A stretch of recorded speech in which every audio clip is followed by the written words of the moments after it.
তৃণমূলের আহ্বায়ক ছিলেন দেবাঞ্জন, বললেন দিলীপ ঘোষ। ফের ভুয়ো ভ্যাকসিন কাণ্ডে তৃণমূলকে কাঠগড়ায় তুললেন বিজেপির রাজ্য সভাপতি দিলীপ ঘোষ। এদিন তিনি টুইট করে লেখেন, দেবাঞ্জন দেব দক্ষিণ কলকাতা তৃণমূলের তথ্য প্রযুক্তি সেলের আহ্বায়কের দায়িত্ব ছিলেন বলেই আমরা খবর পেয়েছি। সংগঠন থেকে সরকার সব জায়গাতেই জড়িত ছিলেন তিনি। সর্বোচ্চ নেতারা জানতেন, তারা জানতেন বলেই এতদিন তিনি সব কিছু করতে পেরেছেন। মিথ্যা কথা বলে নিজের পিঠ বাঁচানো যাবে না। প্রত্যেক জায়গায় মুখ্যমন্ত্রী ও আমলাদের সঙ্গে দেবাঞ্জনকে দেখা গেছে। তিনি কি করতেন তাও জানা গেছে। বিড়াল ঝুলি থেকে বেরিয়ে গিয়েছে। এখন বিজেপিকে টানা হচ্ছে, রাজ্যপালকে টানা হচ্ছে। সাধারণ মানুষ খুব চিন্তায় পড়েছেন বলে বলেন দিলীপ ঘোষ। এবং এর আগে যত করেসপন্ডেন্স হয়েছে সমস্ত রেকর্ড লিপিবদ্ধ করে একত্রিত করে সিল করে কমিশনের কাছে পাঠাতে। সঙ্গে সঙ্গে যত ফোনে কথাবার্তা হয়েছে মে মাসের থেকে পুলিশের সঙ্গে পুলিশকে ফোনে কমপ্লেন করেছেন, সাহায্য চেয়েছেন ইত্যাদি, তার সমস্ত ফোন রেকর্ড সেটাও সংগ্রহিত করে একত্রিত করে সিল করে কমিশনের সামনে রাখতে হবে। পুলিশের এই গতিবিধি নিয়ে রীতিমতো ধমক দিয়েছেন কোর্ট যে পুলিশ যেটা করে ঠিক করেনি। এখনো যারা পীড়িত, যারা কেস করতে চান, যারা বাড়ি ছাড়া, তাদেরকে ঠিকঠাক বাড়ি পৌঁছে দিতে হবে। তাদের যা অভিযোগ সেটা লিপিবদ্ধ করতে হবে, সেটাকে এফআইআর হিসাবে ধরা হবে যে কোনো কমপ্লেন। এবং এটা পরিষ্কার হয়ে গেল যে সরকার যে মিথ্যা বলে বারবার বলেছিল কোনো হিংসা হয়নি বা ছাড়া হয়নি, সেটাকে বারবার বলেছেন যে সরকার তথ্য লুকানোর চেষ্টা করেছে এবং দায়িত্ব থেকে পালিয়ে যাওয়ার চেষ্টা করেছে। পুলিশকে সে দায়িত্ব পালন করতে হবে। দ্বিতীয়, আপনারা জানেন এসএসসি নিয়ে যে কাণ্ডকাণ্ড হচ্ছে আমাদের পশ্চিমবঙ্গে, এসএসসি যিনি কমিশনার তাকে রীতিমতো অযোগ্য ঘোষণা করেছেন। এই সরকারের প্রত্যেকটি স্টেট যে মিথ্যার দ্বারা পরিচালিত, সরকার সব জায়গায় চালাকি করছে, বাঁচার চেষ্টা করছে, এটাকে কোর্ট বারবার সবার সামনে নিয়ে এসছেন, সরকারের সামনে নিয়ে এসছেন। সরকার সব জায়গায় নীতিহীন, দুর্নীতিপরায়ণ এবং যে সত্যের অপরাধ করছে এবং দুর্নীতি করেছে সেটা প্রমাণ হয়েছে। প্রত্যেকবার এই যে পরীক্ষার্থী যারা, তাদের যারা উচ্চ প্রাথমিকের যে লিস্ট বেরিয়েছে, তাতে গতবার যেটা বলেছিলেন কোর্ট যে তাদের নাম্বার দিতে হবে নামের সঙ্গে সঙ্গে, সে নাম্বার ছিল না, তাই সেটাকে আবার স্থগিত করা হয়েছে। এই চালাকিটা এই জন্য যে সব জায়গায় দুর্নীতি হয়েছে, হাজার হাজার লোকের কাছ থেকে লক্ষ লক্ষ টাকা নেওয়া হয়েছে। সে টাকা যারা দিয়েছেন সবাইকে চাকরি দেওয়া সম্ভব না, মাত্র 14,000 লোক চাকরি পাচ্ছেন। তার ডবল দিয়েছিল, টাকা দিয়েছেন, টাকা ফেরত চাইছেন, টাকা না পেয়ে আত্মহত্যা করেছেন। এই ঘটনা ঘটেছে। একজন বয়স্ক ব্যক্তি আত্মহত্যা করেছেন, তিনি টাকা দিয়েছিলেন, সে ওখানকার স্থানীয় নেতাকে বলেছেন উনি, সে টাকা উনি ফেরত দেননি। আমার মনে হয় আজকে দিন এসে গেছে সাধারণ মানুষের এই দুর্নীতি বন্ধ করার জন্য যাদেরকে টাকা দিচ্ছেন সেই নেতা এমএলএ যারা, তাদেরকে ঘেরাও করা উচিত, জনসমক্ষে তাদেরকে নিয়ে আসা উচিত এবং টাকা উসুল করা দরকার, কারণ বারবার মানুষকে প্রতারণা করা হচ্ছে। আর দ্বিতীয়, ভ্যাকসিন ইত্যাদি নিয়ে যে ধরনের দুর্নীতি হয়েছে সে ব্যাপারে যে টিআই করেছিলেন একজন আমাদের উকিল, তারও সংজ্ঞান দিয়েছেন, সেটা কোর্ট আগামী দিনে সে ব্যাপারে আরো বেশি তথ্য সামনে আসবে এবং হিয়ারিং হবে, এটা জানা গেছে। আর কিছু বলছি, এই এসএসসির ক্ষেত্রে যেটা বলা হয়েছে, কোর্ট বলেছে 1 সপ্তাহের মধ্যে নম্বর সহ তালিকা প্রকাশ করতে হবে। যারা তালিকায় নেই তাদের নম্বরও কিন্তু পাবলিশ করতে হবে। 1 সপ্তাহের মধ্যে করা সম্ভব মনে হচ্ছে? দেখুন, সরকার চাইলে সব সম্ভব, কারণ তাদের কাছে তো নথি আছে, সেটাকে প্রকাশ করা, টাইপ করে প্রকাশ করে ঝুলিয়ে দেওয়া।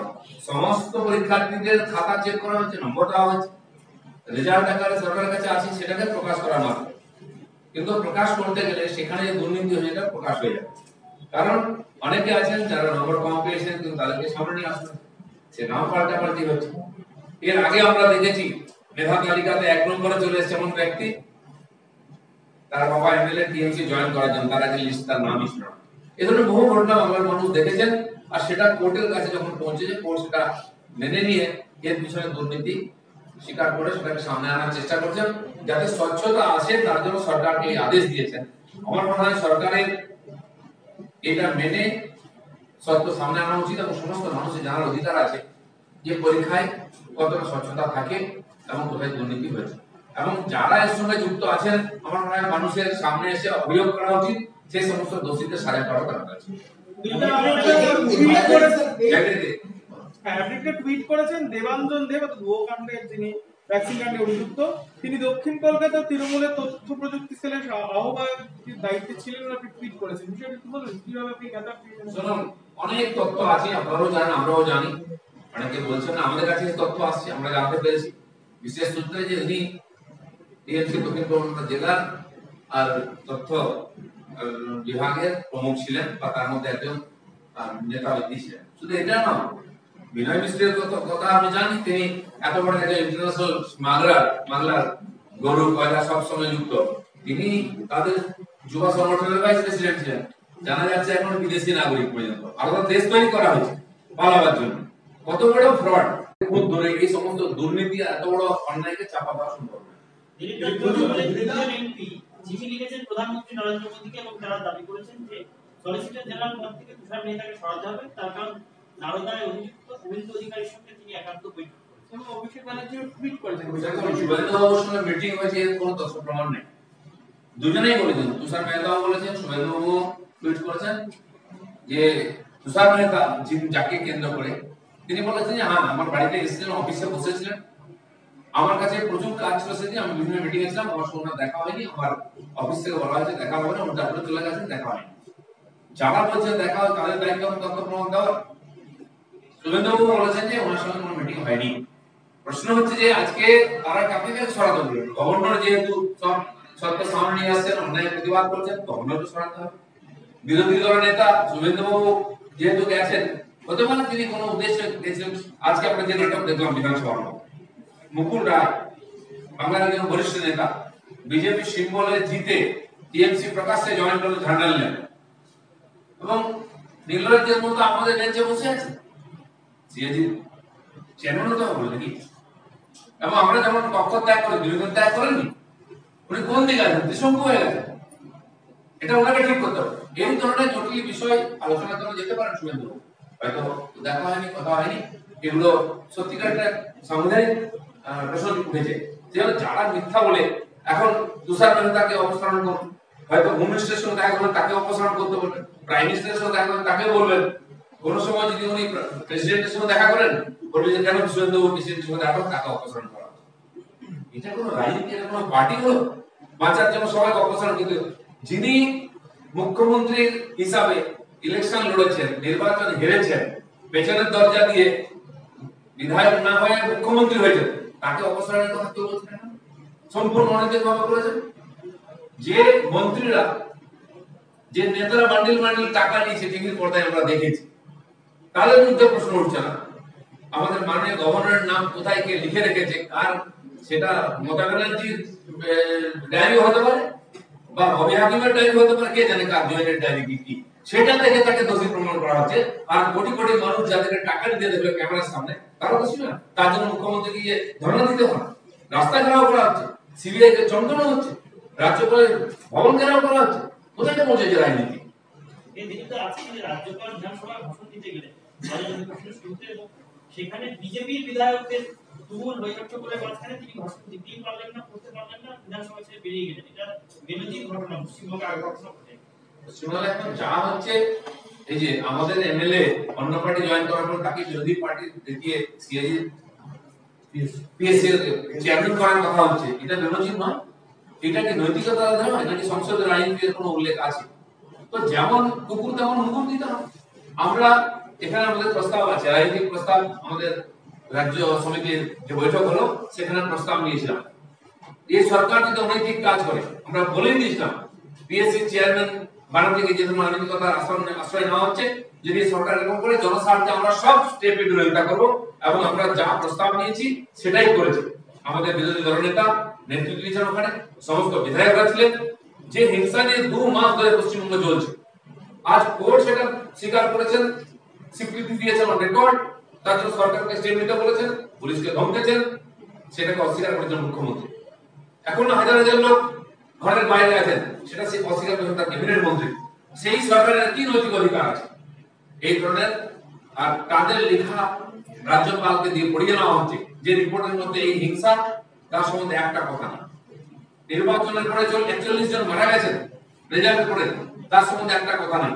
এই ধরনের রিপোর্ট, এই ধরনের বক্তব্য, অসত্য বক্তব্য গভর্নমেন্ট দিয়ে পড়ানো ঠিক নয়, আমরা তাই বিরোধিতা করছি।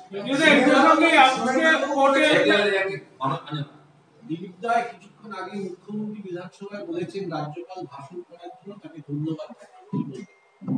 কে বলেছেন? মুখ্যমন্ত্রী। আচ্ছা, আমি জানি কাকে ধন্যবাদ দিয়েছেন। উনি বোধহয় আগে থেকে লিখে রেখেছেন, সেটা পড়ে দিয়েছেন যে কি হবে, প্রত্যেকবার তাই হয়। গভর্নর তো পড়তেই পারেননি। আর যতদূর আপনারাও জানেন, আমরাও জানি, কোনো আওয়াজ তার আসেনি, কেউ শুনতে পায়নি। মুখ্যমন্ত্রী হয়তো কোথাও শুনেছিলেন, বা কি করে শুনলেন জানি না। এটা একটা ফর্মালিটি, ধন্যবাদ দিতে হয়, গভর্নর এসেছেন তাই দিয়েছেন। তো এই ধরনের সত্যের অপরাধ করা ঠিক না। আর এটা কোর্টে আজকে একটা গুরুত্বপূর্ণ মামলা হয়েছে যে যাদবপুরে যে এনএচআরসি উপর যে কথিত হামলা হয়েছে তার সেই বিষয়ে বলছেন যে আদালত অবমাননা রুল জারি করা হবে না কেন জানতে চাইছে কোর্ট। সেই সঙ্গে রশিদ মনির খান তার বিরুদ্ধে শোকজ নোটিশ ইস্যু করলো আদালত। এই বিষয়টা কি বলছেন? দেখুন, এটা আদালত দ্বারা নিশ্চিত করা। এনএচআরসি যে টিম এসেছে, এটা সরকারের নয়, আদালত পাঠিয়েছে। সেই অনুযায়ী তারা তথ্য সংগ্রহ করতে এসেছেন। একাধিক জায়গায় ওনারা গেছেন, অনেক জায়গায় সাধারণ মানুষ তাদের সঙ্গে দেখা করতে এসেছে, তারা দেখা করতে যায়নি পুলিশ। এর আগেও বিভিন্ন কমিশন নিয়ে হয়েছে, যেহেতু সেখানে কমিশনের টিম এসটি কমিশন সন্দেশখালী গিয়েছিল। 10টায় যাওয়ার কথা, সেখানে প্রচুর লোক জমা হয়েছিল অভিযোগ করার জন্য। সবচেয়ে ইফেক্টেড জায়গাগুলোর মধ্যে সন্দেশখালী একটা, এখনো বহু মানুষ বাইরে। আর পুলিশ গাড়ি পেটে করে লোককে দাঁড়িয়ে দিয়েছে। কমিশনের লোকেরা যখন যান, তখন অনেক লোক আসতেছিল দেখা করতে, তাদের তো দেখা করতে দেওয়া হয়নি। তো সত্য সামনে আসবে কি করে? তাই কোর্ট বাধ্য হয়ে তাদের নিজের টিম পাঠিয়েছেন। সেই টিমকে অ্যাটাক করা হয়েছে, অসহযোগিতা করা হয়েছে, যেমন প্রত্যেকবার করা হয়। তো স্বাভাবিকভাবে কোর্ট বাস্তব পরিস্থিতি বুঝতে পেরেছেন, যখন তাদের প্রতিনিধি দলের উপরে আক্রমণ হয়, তখন আর বলার কিছু থাকে না। তাই তারা স্টেপ নিয়েছেন। আমার মনে হয় সরকারের কানে জল ঢুকেছে, এবারে বিষয়টা তো করবে। এটা বাংলা ইতিহাসে বোধহয় এটাই প্রথম বিধানসভার অধিবেশনে বাম কংগ্রেস তারা কোনো জায়গা পেল না। এটা তো বাস্তব, মানুষ যে রায় দিয়েছেন সেটা তো মানতেই হবে সবাই। আর আমার মনে হয় ঠিকই রায় দিয়েছেন। গত 5 বছর বিধানসভায় আমরা ড্রামা দেখেছি, তার মধ্যে 3 বছর আমি নিজে বিধানসভায় ছিলাম আমার দলের নেতা হিসাবে। সেখানে দেখেছি কিভাবে মিলিতভাবে কেন্দ্র সরকারের বিরুদ্ধে তারা বারবার প্রস্তাব নিয়ে এসেছে। জিএসটিতে সবাই বিরোধিতা করছে, আমি একজন পক্ষে বলার লোক ছিলাম। ডিমনিটাইজেশন নিয়ে সরকারের বিরুদ্ধে প্রস্তাব পাস হয়েছে, সিএ নিয়ে বিরুদ্ধে প্রস্তাব পাস করা হয়েছে। যে আইন পার্লামেন্টে পাস হয়ে যায়, তার বিরুদ্ধে কি করে বিধানসভায় প্রস্তাব আসতে পারে? এই ধরনের অনেক কাজ হয়েছে, তাতে কংগ্রেস আর সিপিএম সহযোগিতা করেছেন। সারা বাংলার মানুষ, জাগ্রত জনতা, তাদেরকে এখানে বাংলার রাজনীতি থেকে বিদায় দিয়েছে। তো লোকসভা থেকে শুরু হয়েছিল, সেখানে কংগ্রেস হাফ হয়েছিল, এবারে সাফ হয়েছিল। সিপিএম তো প্রথম থেকেই সাফ। বাংলার যে মানুষ, গণতন্ত্র প্রিয় মানুষ, যে গণতন্ত্র 45 বছর ধরে এখানে ভূলুণ্ঠিত লুপ্তপ্রায়, তাকে বাঁচাবার জন্য ভারতীয় জনতা পার্টিকে দায়িত্ব দিয়েছেন। আমরা তার জন্য সমস্ত রকম চেষ্টা করছি। বিধায়ক মনোরঞ্জন ব্যাপারে, যাকে নিয়ে সম্প্রতি অনেক আলোচনা হয়েছে, তিনি একটা ফেসবুক পোস্ট করেছেন এবং লিখছেন, আমি হাঁপিয়ে যাচ্ছি, সত্যি আমার খুব কষ্ট হচ্ছে। রাজনীতি এসেতে বোধহয় ঠিক করিনি বিষয়টা করতে। যত এই কাজের সঙ্গে আর যুক্ত হচ্ছি, রাতে ঘুম হচ্ছে না। এরপরে এই সংক্রান্ত আরো অনেক কথা লিখেছেন। বিধায়ক যাকে খুব কাছ থেকে মানুষের পাশে দেখা যাচ্ছিল, তিনি সদস্য এভাবে লিখছেন। মনোরঞ্জন ব্যাপারী, তাকে সম্প্রতি দেখা যাচ্ছিল উনি গাড়ি নন, টোটো কিনে। অনেক ব্যক্তি যারা পশ্চিমবাংলার এই পতনের ফলে তার উত্থানের জন্য অনেক রাজনৈতিক ব্যক্তি, সমাজসেবী ব্যক্তি, শিক্ষা জগতের মানুষ, বিভিন্ন জগতের মানুষ, তারা বাংলায় রাজনীতি যুক্ত হচ্ছিলেন যে কিছু করবো সময়। কিন্তু পশ্চিমবাংলার রাজনীতি এমন জায়গায় নিয়ে আসা হচ্ছে যেখানে বিরোধীদের কোনো সম্মান নেই। আমি আপনাদের বলছি, আলিপুরদুয়ারে 5টা এমএলএ আমরা জিতেছি, সেখানে কোনো অনুষ্ঠানে আর আমাদের এমএলএ রাখা হচ্ছে না সরকারি অনুষ্ঠানে। আমাদের একজন এমএলএ সেখানে যে বৈঠক রাখা হয়েছিল, যারা বসে সেখানে জোর করে ঢুকেছে, ডিএম এর সঙ্গে দেখা করেছেন, বিডিও এর সঙ্গে দেখা করেছেন, কমপ্লেন দিয়েছেন। সেখানে গিয়ে দেখা যাচ্ছে আমাদের পার্টি থেকে অতি সম্প্রতি যে জেলা প্রেসিডেন্ট বঙ্কা শর্মা চলে গেছেন, তিনি সেখানে বসে আছেন। তিনি কোন পার্টি, তিনি কি প্রতিনিধি? তিনি খালি টিএমসি জয়েন করেছেন বলে সরকারি অনুষ্ঠানে আমন্ত্রিত, আর জনগণের রায় আমাদের বিধায়করা নির্বাচিত হয়েছেন, তারা সেখানে আমন্ত্রিত নয়। এই যে অগণতান্ত্রিক আর একটা অস্বচ্ছ পরিবেশ তৈরি হয়েছে, উন্নয়ন তো সম্ভব নয়। এখানে রাজনীতি করা কষ্টকর হয়ে যাচ্ছে, এটা খুব চিন্তার বিষয়। সেজন্য আমরা বিরোধী হিসাবে এই সমস্ত কাজের বিরোধিতা করবো, যাতে স্বচ্ছ রাজনীতি হয়, উন্নয়নের ধারা প্রবাহিত হয়, সেই চেষ্টা আমরা করবো। মুকুল রায় নিয়ে শুভেন্দু অধিকারী সম্ভবত সলিসিটর জেনারেলের কাছে আলোচনা করতে গেছিলেন। তাহলে কি বিজেপি মুকুল রায়ের সাথে আইনি পদক্ষেপে যাওয়ার কথাই ভাবছে? আমাদের তো আমরা স্পিকারকে আবেদন করেছি, যেটা ফার্স্টে, যেটা যার অধিকার আছে। আর তিনি যদি এর সুবিচার না করেন, তারপরে যা যা করো তোমরা প্ল্যানিং করো। সেটা ভ্যাকসিন কেলেঙ্কারি নিয়ে 5ই জুলাই পৌর নিগম ঘেরাও কোনো কর্মসূচি আছে বিজেপি নিচ্ছে এখন? 5 জুলাই আমরা মূলত ভ্যাকসিন কেলেঙ্কারি এবং হিংসা নিয়ে আর কর্পোরেশন ঘেরাও করবো এরকম সিদ্ধান্ত নিয়েছি, সেখানে সব নেতারা হাজির থাকবে। আর কোনো প্রশ্ন? ঠিক আছে, অনেক কথা হয়েছে, দুটো দেশে